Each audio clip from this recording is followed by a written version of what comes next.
ठेंगे पे अमेरिका, भारत और फ्रांस मिलकर बनाएंगे देसी स्टेल्थ जेट इंजन।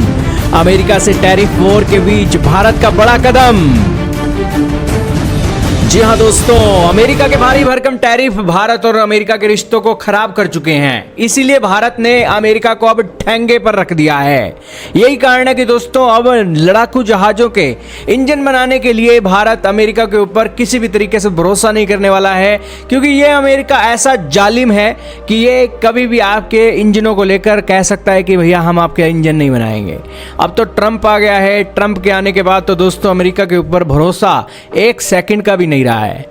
दोस्तों भारत अब फ्रांस के साथ मिलकर अपने स्वदेशी 5वीं पीढ़ी के एमका फाइटर जेट के लिए इंजन बनाने की तैयारी कर रहा है। सरकार के इस कदम से फ्रांस और भारत के बीच रणनीतिक साझेदारी मजबूत होने वाली है। जानकारी के मुताबिक जल्द ही डीआरडीओ इस प्रोजेक्ट को कैबिनेट कमेटी ऑन सिक्योरिटी से मंजूरी के लिए भेजने वाला है।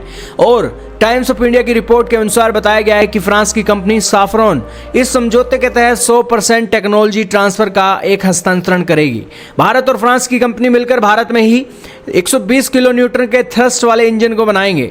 डीआरडीओ ने साफ्रॉन कंपनी के प्रस्ताव को मंजूरी दे दी है।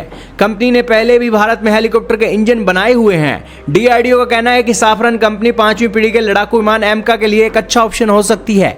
इस प्रोजेक्ट में डीआरडीओ की लैब गैस टरबाइन रिसर्च को भी शामिल किया जाएगा, जिसका खर्च $7 बिलियन के करीब आने वाला है।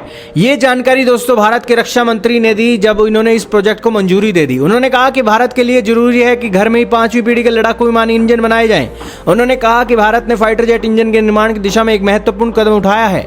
बता दें कि हाल ही में वायुसेना ने विमानों की कमी को लेकर एक पत्र लिखा था, जिसमें कहा था कि आने वाले समय में कुछ और विमान रिटायर होने वाले हैं। ऐसे में बेड़े में और ज्यादा विमानों को शामिल किए जाने की जरूरत है। HAL और जनरल इलेक्ट्रिक के बीच अभी तक साथ मिलकर विमान इंजन के निर्माण को लेकर फाइनल डील नहीं हुई है।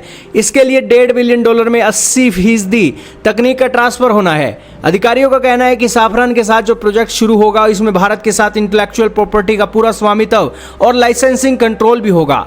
खैर देखना होगा भारत इस डील के अंदर कामयाब होता है या नहीं, और देखना यह भी होगा कि आखिरकार इस इंजन को बनाने में भारत को कितना समय लगता है, क्योंकि भारत के अंदर लेट लतीफ़ी बहुत फेमस होती है।